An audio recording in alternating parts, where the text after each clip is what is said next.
हरि ओम। आत्मीय भक्तजनों, सब प्रेम जय श्री हरि भगवान विष्णु का मंदिर तपोवन धाम में है। यहाँ पुरुषोत्तम मास पर मेला लगता है, जहाँ बहुत दूर दूर से भक्त आते हैं। इस पुरुषोत्तम मास के पावन अवसर पर हम प्रतिदिन पुरुषोत्तम मास महात्म से एक एक अध्याय आप सबको सुनाते हैं। जो यहाँ आते हैं उनको भी, और जो नहीं आते हैं उनके लिए हमारा YouTube चैनल के माध्यम से कथा प्रस्तुत की जाती है। तो आइए सुनिए पुरुषोत्तम मास महात्म अध्याय 15, सुदेव ब्राह्मण को वरदान की प्राप्ति। जी हाँ, इस कथा में है वाल्मीकि ऋषि इस प्रकार कहने लगे। इस प्रकार विष्णु की स्तुति कर ब्राह्मण सुदेव हरि के आगे बैठ गए। तब भगवान ऐसी स्तुति सुन मेघ के समान गंभीर वाणी में बोले, हे वत्स, तुमने बड़ा घोर तप किया, इसलिए जो इच्छा हो वर मांग लो। सुदेव बोला, हे नाथ, जो आप प्रसन्न हैं तो मुझे श्रेष्ठ पुत्र प्राप्ति का वरदान दीजिए। इस प्रकार ब्राह्मण के वचन सुनकर श्री भगवान बोले, हे वत्स, 7 जन्मों में तुझे बेटे का सुख नहीं है। एक जन्म में नहीं, 7 जन्मों में। बताइए, भगवान के वज्र प्रहार जैसे निष्ठुर वचनों को सुन कर जड़ से कटे हुए वृक्ष की तरह वह ब्राह्मण पृथ्वी पर गिर पड़ा।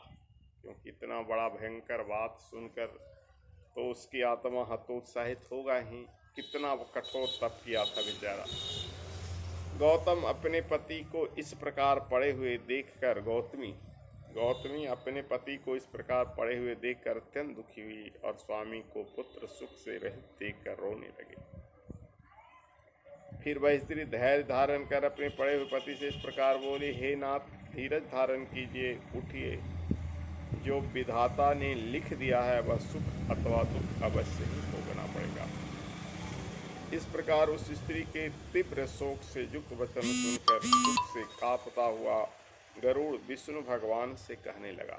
यानी जो विष्णु भगवान का वाहन था गरुड़ जी, वो कहने लगे, हे हरे, आप इस शोक सागर से डूबी हुई ब्राह्मणी को देखिए।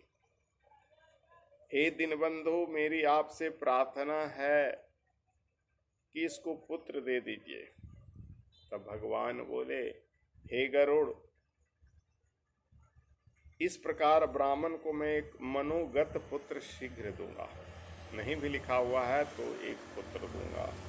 इस प्रकार हरि के अनुकूल वचन सुनकर गरुड़ ने भी अति प्रसन्न होकर उसको एक अति सुंदर अनेक गुणों से युक्त पुत्र देने का वरदान दिया। अब आगे क्या हुआ, मनोगत पुत्र कैसा होता है, गरुड़ जी के आग्रह पर वसुदेव को किस प्रकार का पुत्र मिलता है, यद्यपि 7 जन्मों में उसे पुत्र का सुख नहीं प्राप्ति था, बड़ा कुतूहलमय प्रश्न है। इसके लिए आप अगले दिन कथा में पधारिए। आज बस कथा इतनी सी ही है।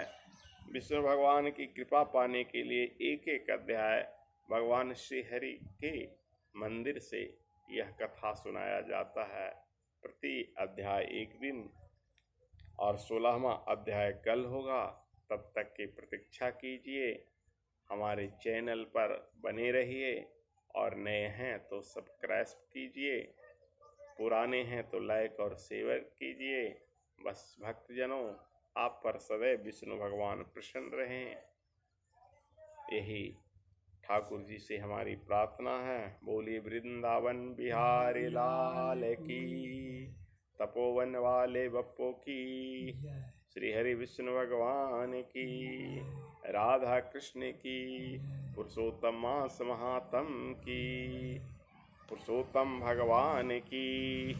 हरि ओम तत्सत। ओम शांति शांति।